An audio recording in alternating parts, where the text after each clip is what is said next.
తెలంగాణలో తొలి విత్తన పండుగ రంగారెడ్డి జిల్లాలోని అన్మాస్పల్లి గ్రామంలో ప్రారంభమైంది. 3 రోజుల పాటు జరిగిన ఈ పండుగను council for green revolution, Bharat బీ స్వరాజ్ మంచ్ సంయుక్తంగా నిర్వహిస్తున్నారు. దేశవ్యాప్తంగా వివిధ రాష్ట్రాల నుంచి సేంద్రియ విత్తనాలు, సాంప్రదాయ వంగడాలను ప్రదర్శనకుంచారు. 50 స్టాళ్లతో నిర్వహిస్తున్న ఈ ఫెస్టివల్లో స్థిరమైన వ్యవసాయ పద్ధతులు, సాంప్రదాయ విత్తనాల ప్రాముఖ్యతను తెలియజేశారు.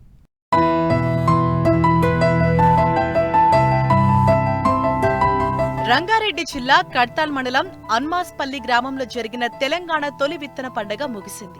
దేశీయ సాంప్రదాయ విత్తనాల వైభవాన్ని దాటి సుస్థిర వ్యవసాయ పద్ధతులను ప్రోత్సహించేందుకు కౌన్సిల్ ఫర్ గ్రీన్ రెవల్యూషన్ సంస్థ ఆధ్వర్యంలో 3 రోజుల పాటు నిర్వహించిన ఈ విత్తన పండుగలో దేశీయ సాంప్రదాయ విత్తనాలు, సేంద్రియ ఆహార ఉత్పత్తుల ప్రదర్శనలకు సంబంధించి 50 ప్రత్యేక స్టాళ్లను ఏర్పాటు చేశారు.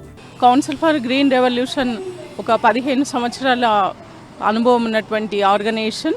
మా సంస్థ ద్వారా విత్తనాల పండుగ అని తెలంగాణలో తొలిసారిగా నిర్వహించడం జరుగుతుంది.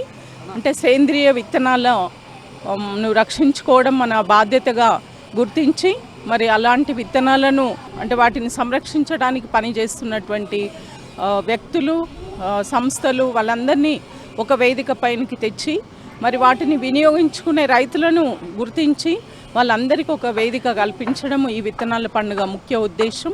మరి ఈ పండుగ కోసం తమిళనాడు నుండి, ఒరిస్సా నుండి, వెస్ట్ బెంగాల్ నుండి చాలామంది రావడం జరిగింది. వివిధ ప్రాంతాల నుండి వారందరూ కూడా వారి వారి విత్తనాలను తీసుకుని వచ్చి ఇక్కడ ఒక 50 స్టాళ్లను ఏర్పాటు చేశాము. వాటిల్లో వాటి ప్రదర్శన నిర్వహిస్తున్నారు. చాలామంది రైతులకు ఉచితంగా కొన్ని విత్తనాలను ఇచ్చి మళ్ళీ రైతులు వచ్చే సంవత్సరంకి వాటిని రెట్టింపు చేసి మళ్ళీ తిరిగి ఇవ్వాలి అనే ఒక కాన్సెప్ట్తో రైతులే రైతులకు విత్తనాలు ఇచ్చే విధంగా ఈ యొక్క వేదికను ఏర్పాటు చేయడం జరిగింది. సుస్థిర వ్యవసాయానికి దేశీయ విత్తనాల వినియోగం కీలకం. రైతులు దేశీయ విత్తనాలను ప్రోత్సహిస్తూ ప్రకృతి పద్ధతులను అనుసరించాలని నిపుణులు సూచించారు. ఇది భవిష్యత్ తరాల కోసం భూమిని కాపాడటంలో సహాయపడుతుందని తెలిపారు.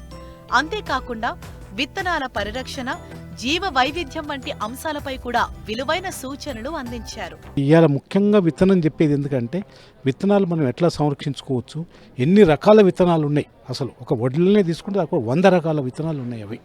అవన్నీ కూడా మన బలవర్ధకమైనటువంటి విత్తనాలు, చీడపీడలను తట్టుకునేటటువంటి విత్తనాలు అవన్నీ కూడా ఈ విత్తన కంపెనీలు తాము అమ్ముకోవటం కోసం అనేది ప్రచారం చేశారు బాగా.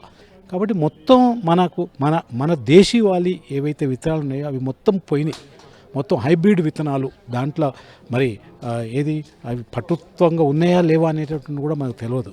కాబట్టి ఈ విత్తన మేళా ద్వారా ఎన్ని రకాల విత్తనాలు ఉన్నాయి, రైతులు మంచి విత్తనాలను ఏ రకంగా పొందవచ్చు, ఎక్కువ డబ్బులు లేకుంటే ఏ రకంగా పొందవచ్చు, ఎక్కడెక్కడ పొందవచ్చు, ఒక 10-15 రకాలు ఉన్నాయి. అవి చీడపీడలను కూడా తట్టుకుంటాయి. ఒకసారి రైతు అవి వేసుకుంటే ఇక విత్తనాలు ఆయనే తయారు చేసుకోవచ్చు, మళ్ళీ కొనాల్సినటువంటి పని ఉండదు. కాబట్టి మరి ఆ డైవర్సిటీ ఉండాలి. రకరకాలటువంటి పంటలు అయితేనే ఈ భూమికి క్షేమం అన్నమాట. కాబట్టి దాని మీద మాట్లాడటానికి ఇవాళ మంచి పెద్దవాళ్ళని పిలిచారు. మంచి విత్తనాలు తయారు చేసే వాళ్ళని, మంచి విత్తనాలు, ఆర్గానిక్ విత్తనాలు తయారు చేసే వాళ్ళని కూడా ఆ ఏజెన్సీ కూడా పిలిచారు. వాళ్ళు కూడా మాట్లాడతారు. కాబట్టి మరి రైతులు అన్ని విధాలా నష్టపోతుందని చెప్పేసి ఈ కార్యక్రమం చేపట్టారు. కాబట్టి మన విత్తనం మనం కాపాడుకోవాలి. ఆ విత్తనం ద్వారానే రైతుకు లాభం చేకూరుతుంది. ఈ కార్యక్రమానికి తెలుగు రాష్ట్రాలతో పాటు కేరళ, తమిళనాడు, ఒడిశా, మహారాష్ట్ర, కర్ణాటక తదితర రాష్ట్రాల నుంచి రైతులు, వ్యవసాయ శాస్త్రవేత్తలు, విత్తన నిపుణులు, పర్యావరణవేత్తలు, దేశీయ సంప్రదాయ ధాన్యాల ఉత్పత్తిదారులు పెద్ద సంఖ్యలో హాజరయ్యారు. తమ విత్తన వంగడాలను ప్రదర్శనలో ఉంచారు. చిన్నప్పటి నుంచి మా అమ్మమ్మ గారి దగ్గర నేర్చుకున్నాను. విత్తనాలు ఎలాగా ప్రొటెక్ట్ చేయాలి, ప్రొడక్షన్ చేయాలి, ఎలాగా మనం దాన్ని కాపాడుకోవాలి. ఆవు పిడకలతో ఆ విత్తనాలు దాంట్లో సేవ్ చేసేది మా అమ్మమ్మ. సో ఆ విధంగా విత్తనాలు, నాటు విత్తనాలు ఎలాగా మేము చిన్నప్పుడు అలా కాయ కోసుకుని తినేసేవాళ్ళం. ఇప్పుడు కోసుకుని తినగలరు ఎవరైనా టమాటా బయట? నేను ఛాలెంజ్ చేస్తా. ఎందుకంటే మందులు ఒక 40 ఏళ్ళుగా మొత్తం మందులమయం అయిపోయింది. కింద నుంచి మందులు, పైనుంచి మందులు. సో ఇవేమీ ఆ మందులు లేకుండా జస్ట్ ఆవు పేడతో, అలాగే మేము ఏ మందు కొట్టలేదు మేము ఇంతవరకు. నాకు చీడపీడలు రావు. అది దేశవాళీ విత్తనాలకు చీడపీడలు రావు అనమాట. సో ఆ విధంగా దేశవాళీ విత్తనాలు కాపాడుకుంటే మన ఆరోగ్యం కాపాడుకున్నట్టే. హైబ్రిడ్ విత్తనాల్లో చాలా ఘోరాలు జరుగుతున్నాయి. ఎన్నో మందులు కొడుతున్నారు పంటలకు. ఎంతో అదే ఇప్పుడు మేము కొర్రలు, సామలు, సజ్జలు ఇవన్నీ పండిస్తున్నాం. కానీ చెటాకు మందు లేకుండా పెంటేరు వేసి పంటలు పండిస్తే మనకు తింటే ఆరోగ్యం విన మంచిగా ఉంటుంది. భూమి విన ఆరోగ్యం ఉంటున్నది. ఎడ్ల గోదలకు మేత విన మంచిది వస్తున్నది. అట్లా అన్నిటితో ఇప్పుడు ఇక్కడ పంటలు పండించినాయే ఇక్కడ తిననికి విని ఉన్నాయి మన దగ్గర. అవి గోదాంలో తయారు చేసినాయి వాళ్ళు. మళ్ళీ ఇక్కడ హైదరాబాద్లో బేగంపేట ఆఫీస్లో విన మన వ్యాన్ వస్తుంది. అందరు అక్కడ కస్టమర్లు వస్తారు. ప్రతిరోజు విన అక్కడ సాలరు ఉంటారు.